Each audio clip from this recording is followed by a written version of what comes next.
तो पंचकुला के मोरनी में हरियाणा के मुख्यमंत्री मनोहर लाल ने पंजाब कांग्रेस अध्यक्ष पद से नवजोत सिंह सिद्धू के इस्तीफे पर जमकर चुटकी ली है। सीएम मनोहर लाल ने कहा कि सिद्धू एक पॉलिटिकल टूरिस्ट हैं। सिद्धू की बीजेपी में घर वापसी के सवाल पर कहा कि पहले ये देखना होगा कि सिद्धू का घर कौन सा है। सीएम मनोहर लाल ने कहा कि कैप्टन के इस्तीफे का किसान आंदोलन पर बड़ा असर पड़ेगा।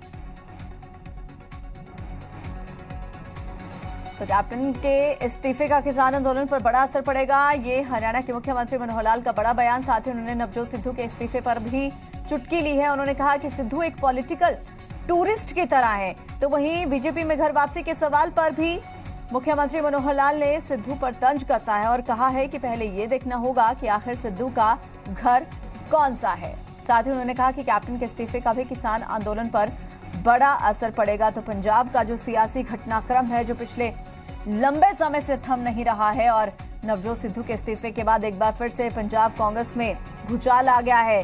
जो गहमा गहमी इस वक्त देखने को मिल रही है उसे लेकर लगातार प्रतिक्रियाओं का सिलसिला जारी है। हरियाणा के मुख्यमंत्री मनोहर लाल ने भी इस पर तंज कसा है और उन्होंने कहा है कि सिद्धू एक पॉलिटिकल टूरिस्ट की तरह है। चुनाव आयोग ने इलाहाबाद विधानसभा के उपचुनाव की घोषणा कर दी है। जारी आदेशों के अनुसार उपचुनाव के लिए मतदान 30 अक्टूबर को होगा और चुनाव का परिणाम 2 नवंबर को घोषित किया जाएगा। उपचुनाव की घोषणा के साथ ही जिले में तत्काल प्रभाव से आदर्श आचार संहिता लागू हो गई है। जिला निर्वाचन अधिकारी और सिरसा उपायुक्त अनीश यादव ने बताया है कि उनकी तरफ से पूरी तैयारियां हैं। 1 अक्टूबर को उपचुनाव की गजट अधिसूचना जारी की जाएगी। 8 अक्टूबर को नामांकन दाखिल करने का अंतिम दिन है।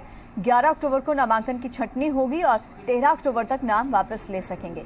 5 नवंबर से पहले चुनाव प्रक्रिया संपन्न करनी होगी।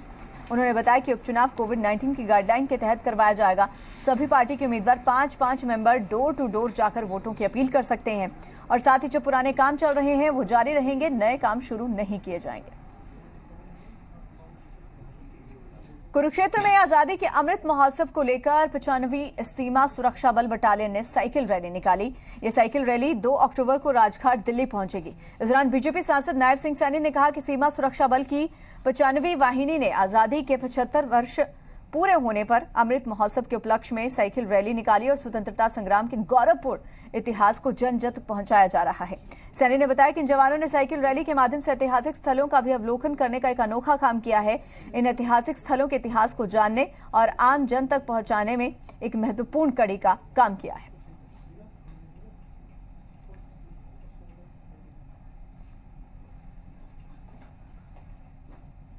सोनीपत के औरंगाबाद में एक ही परिवार के 3 बच्चों समेत 5 लोगों की मौत हो गई है। पहली नजर में घर के मुखिया नरेश कुमार की ओर से अपनी पत्नी को और 2 बच्चों को और एक भतीजी की हत्या की गई है। पुलिस के मुताबिक घरेलू कलह के चलते हत्या की एक घटना हुई है। पिता की ओर से बताया गया कि अंदर जाकर जब देखा तो नरेश कुमार फांसी पर टंगा हुआ था। उसकी पत्नी और बच्चों के शव जमीन पर पड़े थे। पुलिस फिलहाल मामले की जांच कर रही है। फरीदाबाद की संजय कॉलोनी सेक्टर 23 स्थित राजेंद्र चौक के पास बदमाशों ने अग्रवाल किराना स्टोर पर लूटपाट की है। बदमाशों ने पहले लूटपाट की और लुटेरों का पीछा कर रहे व्यापारी पर भी ताबड़तोड़ फायरिंग कर दी। इस फायरिंग में व्यापारी को 2 गोलियां लगी हैं जबकि वहां से गुजर रहे एक अन्य व्यक्ति को भी 1 गोली लगी है। व्यापारी को फरीदाबाद के निजी अस्पताल में आईसीयू में दाखिल करवाया गया है जहां उसकी हालत नाजुक बनी हुई है। वहीं घायल वेद प्रकाश ने बताया है कि नकाबपोश 2 बदमाश यहां पर आए और उन्होंने उनकी दुकान से करीब 3 लाख रुपए और बेटे की चेन लूट ली। मौके से फरार हो गए।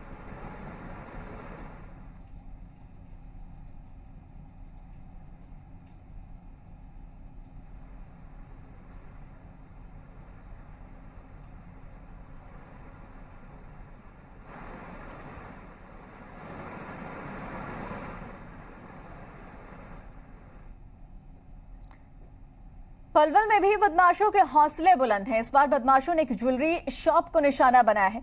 बदमाशों ने हथियार के दम पर दुकानदार से हजारों की नकदी और ज्वेलरी लूट ली है। पीड़ित की शिकायत के बाद पुलिस ने मामला दर्ज करके जांच शुरू कर दी है। टेलीफोन से भी इस तरह वारदात होगी। अब मैं अपनी तुरंत मैं मौके पहुंचा हूँ, मेरा इंचार्ज पहुंचा है, सी टीम भी लग रही है और हम इसकी कंप्लेंट लेकर मुकदमा दर्ज करके और जल्दी इसको ट्रेस कर देंगे। फुटेज हमने इसके डंप उठवा रहे हैं और फुटेज भी कह रही है, सीसीटीवी कैमरे जो बाजार में लगे हुए हैं उनको देख खाड़ रहे हैं उनको भी। अंबाला नगर निगम के क्वार्टरों पर ट्रांसफर हो चुके और रिटायर हो चुके कर्मचारियों ने सालों से कब्जा कर रखा था। इस मामले में अब निगम ने सख्ती दिखाते हुए 7 क्वार्टरों में से 3 क्वार्टरों को खाली करवा लिया है। निगम की टीम पुलिस बल के साथ पहुंची और क्वार्टर खाली करवाए गए। सालों से ये कर्मचारी इन क्वार्टरों में रह रहे थे, जिससे निगम को वित्तीय नुकसान भी उठाना पड़ रहा था। कर्मचारियों के परिजनों ने बताया कि निगम ने समय दिया था, लेकिन अचानक क्वार्टर खाली करवा लिए। इतने कम समय में हम किराए पर मकान भी नहीं ले सकते। मामले में मेयर शक्ति रानी शर्मा ने संज्ञान लेते हुए नए निगम कमिश्नर को पत्र लिखकर एक्शन की मांग की थी, जिसके बाद 7 में से 3 क्वार्टरों को निगम ने खाली करवा लिया। धान की सरकारी खरीद 1 अक्टूबर से शुरू होनी है। हालांकि मंडी में धान 20 सितंबर से ही आनी शुरू हो गई थी। अंबाला के अनाज मंडी की बात कर ली जाए तो यहां पर किसानों के मैनुअल गेट पास काटे जा रहे हैं। आज मंडी धान से भरी हुई भी नजर आई है। काफी किसान अपनी फसल लेकर मंडी में पहुंच रहे हैं और मंडी में अपनी फसल लेकर आए किसानों का कहना है कि सरकारी खरीद 1 अक्टूबर से शुरू होनी है। लेट खरीद शुरू होने के कारण फसल खराब हो रही है। पिछले दिनों बारिश आने की वजह से धान भीग भी गई और अब उसे दोबारा से सुखाना पड़ रहा है। अब कई दिनों से रात यहीं पर गुजारनी पड़ रही है। साथ ही उन्होंने कहा कि हमारे पास काम कर रहे मजदूरों के लिए भी यहाँ पर ना तो पानी की व्यवस्था है, ना ही कोई शौचालय बनाया गया है। वहीं अंबाला के अनाज मंडी के मार्केट से कमेटी के सेक्रेटरी ने व्यवस्था को लेकर दावा करते हुए बताया कि साफ सफाई को लेकर पूरी तैयारियां हैं। पीने के पानी और बिजली की व्यवस्था को लेकर दुरुस्त कर दिया गया है। और करनाल के जुंडला में बीजेपी का त्रिदेव सम्मेलन कार्यक्रम का आयोजन किया जाना था। इस कार्यक्रम में पार्टी के नेता और कार्यकर्ताओं ने शिरकत करनी थी, लेकिन जैसे ही किसानों को बीजेपी के होने वाले त्रिदेव सम्मेलन की सूचना मिली, उसके बाद जिले के किसान नेताओं की ओर से बीजेपी के नेताओं का विरोध करने का आह्वान किया गया, जिसके विरोध में बड़ी संख्या में किसान जुंडला अनाज मंडी के गेट पर एकजुट हो गए। हालांकि बीजेपी की ओर से कहा गया है कि तकनीकी कारणों की वजह से जुंडला में होने वाला कार्यक्रम पोस्टपोन किया गया, लेकिन किसानों का कहना था कि बीजेपी ने किसानों के डर की वजह से कार्यक्रम नहीं किया।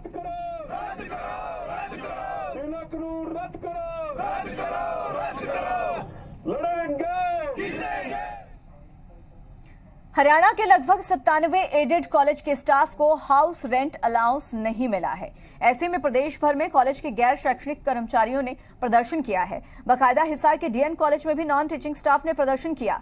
स्टाफ ने काली पट्टी लगाकर विरोध जताया और चेतावनी दी है कि अगर समय रहते सरकार ने उनकी मांगे नहीं मानी तो राज्य स्तरीय मीटिंग बुलाकर अगली रणनीति बनाई जाएगी। चंबा भरमौर में खड़ामुख के पास हुए सड़क हादसे के बाद प्रशासन ने अब सबक लिया है। हाल ही में हुई दुर्घटना के बाद एनएच विभाग ने सड़क किनारे बैरिकेड्स लगाए हैं। जी मीडिया ने भी इस खबर को प्रमुखता से दिखाया था, जिस पर अब असर होता नजर आया है। आपको बता दें कि खड़ामुख एनएच के पास जलाशय में एक गाड़ी के दुर्घटनाग्रस्त होने से 2 लोगों की मौत हो गई थी। दुर्घटना वाली जगह में अगर विभाग ने सड़क के किनारे बैरिकेड्स लगाए होते तो ये दुर्घटना टल सकती थी। ऐसे में अब दुर्घटना के चंद दिनों के बाद एनएच विभाग ने उस दुर्घटना वाली साइट में तेजी से बैरिकेड्स लगाना शुरू कर दिए हैं।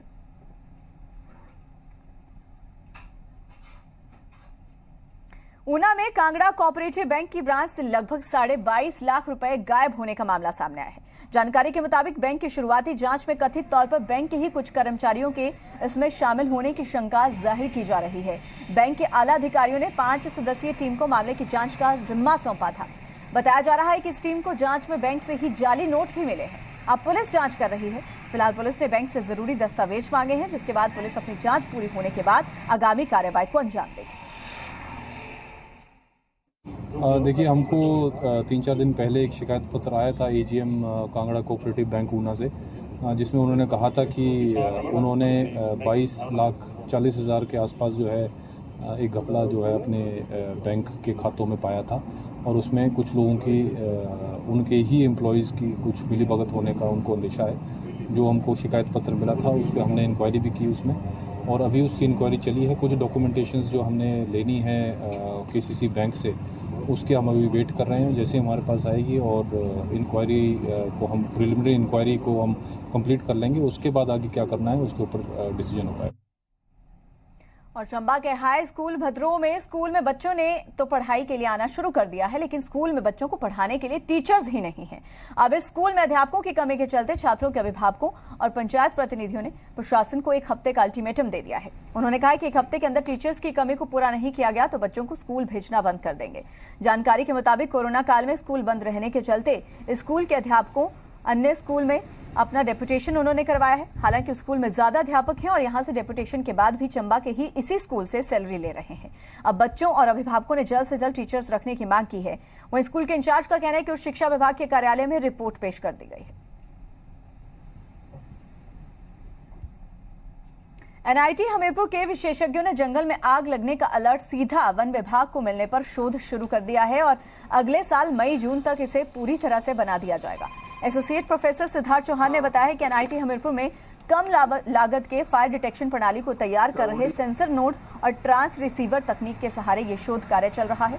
ऑटोमेटिक सिस्टम ये बताएगा कि किस जगह और किस तरफ आग आगे बढ़ रही है और कैसे इस पर नियंत्रण पाया जा सकता है। ये खुद जंगलों की आग में नष्ट होने वाली संपदा को संरक्षित करने में काफी मददगार साबित हो सकती है। जंगलों में लगने वाली आग को सेंस करने के लिए सेंसर नोड कार्य करेंगे, जबकि ट्रांस रिसीवर तकनीक के सहारे ये सेंसर नोड मैसेज को पास भी करेंगे।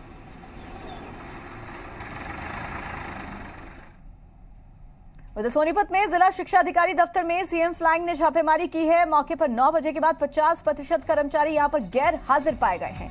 सीएम फ्लाइंग की छापेमारी पर कर्मचारियों में जरान हड़कंप मच गया और ड्यूटी के समय गैर हाजिर रहने पर अब इन कर्मचारियों को नोटिस दिया जाएगा।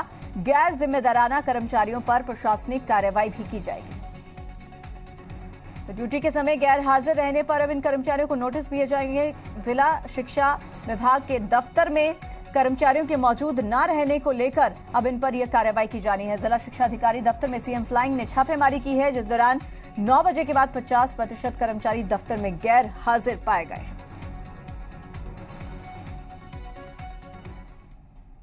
हरियाणा के शिक्षा मंत्री कंवरपाल गुर्जर डेंगू की चपेट में आ गए हैं। उन्हें चंडीगढ़ के निजी अस्पताल में दाखिल किया गया है। यमुनानगर के विधायक घनश्याम दास अरोड़ा, सीएमओ डॉक्टर विजय दहिया ने अस्पताल पहुंचकर शिक्षा मंत्री का हालचाल पूछा है। विधायक घनश्याम दास अरोड़ा और सीएमओ डॉक्टर विजय दहिया ने बताया है कि कंवरपाल गुर्जर की पिछले कुछ दिनों से तबीयत खराब थी। जब उनका डेंगू टेस्ट करवाया गया तो वो पॉजिटिव आया। उनके प्लेटलेट्स डाउन आ रहे थे, जिसके बाद उन्हें अस्पताल में भर्ती करवाया गया, जहां उनकी रिपोर्ट्स में उनके प्लेटलेट्स में बढ़ोतरी अब नजर आ रही है। आपको बता दें कि यमुनानगर में डेंगू का डंक बढ़ता जा रहा है। यहां भारी संख्या में लोग डेंगू की चपेट में आ चुके हैं। हालांकि सीएमओ मात्र 25 केस की ही पुष्टि कर रहे हैं।